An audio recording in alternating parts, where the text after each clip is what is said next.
25 years back అంటే 2000 సంవత్సరంలో final మ్యాచ్లో ఇండియా ప్రత్యర్థి న్యూజిలాండ్. కానీ ఫలితం మాత్రం భారత జట్టుకు వ్యతిరేకం. అయితే ఇప్పుడు ఆ ఓటమికి సమాధానం ఇచ్చేందుకు రెడీ అయింది టీమిండియా. ఛాంపియన్స్ ట్రోఫీ 2025 ఫైనల్లో కివీస్తో తలపడనుంది. మార్చి 9న ఈ తుది పోరు జరగనుంది. అయితే భారత జట్టు న్యూజిలాండ్ ఐసీసీ ఫైనల్స్లో తలపడడం ఇదే తొలిసారి కాదు. గతంలో 2 సార్లు ఫైనల్స్లో ఢీకొన్నాయి. మొదటగా 2000 ఐసీసీ నాకో ట్రోఫీ ఫైనల్.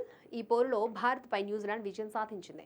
అప్పుడు భారత జట్టుకు గంగూలీ కెప్టెన్గా ఉండగా న్యూజిలాండ్కు స్టీఫెన్ ఫ్లెమింగ్ సారథిగా వ్యవహరించాడు. ఈ టోర్నమెంట్ తర్వాత నుంచి ఇప్పటి వరకు న్యూజిలాండ్ ఒక్క వైట్ బాల్ ఐసీసీ టైటిల్ కూడా సాధించలేదు. 2015, 2019 ప్రపంచ కప్ ఫైనల్స్ కు చేరుకున్నప్పటికీ పరాజయాన్ని అందుకుంది. ఇక 2021 ఐసీసీ వరల్డ్ టెస్ట్ ఛాంపియన్షిప్ ఫైనల్లోనూ న్యూజిలాండే విజయం సాధించింది. 8 వికెట్ల తేడాతో గెలిచింది. అలా 2 సార్లు కివీస్ పై ఐసీసీ టోర్నీ ఫైనల్స్ లో మనం ఓడిపోయాం. కేవలం ఫైనల్స్ లో మాత్రమే కాకుండా సెమీస్ అలాగే గ్రూప్ స్టేజ్ లో కూడా న్యూజిలాండ్ మనల్ని చాలా సార్లు దెబ్బకొట్టింది.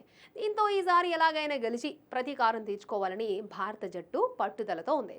మరి రోహిత్ సేన కివీస్ ను దెబ్బకు దెబ్బ తీస్తుందా లేదా అనేది తెలియాలంటే సండే వరకు ఆగాల్సిందే.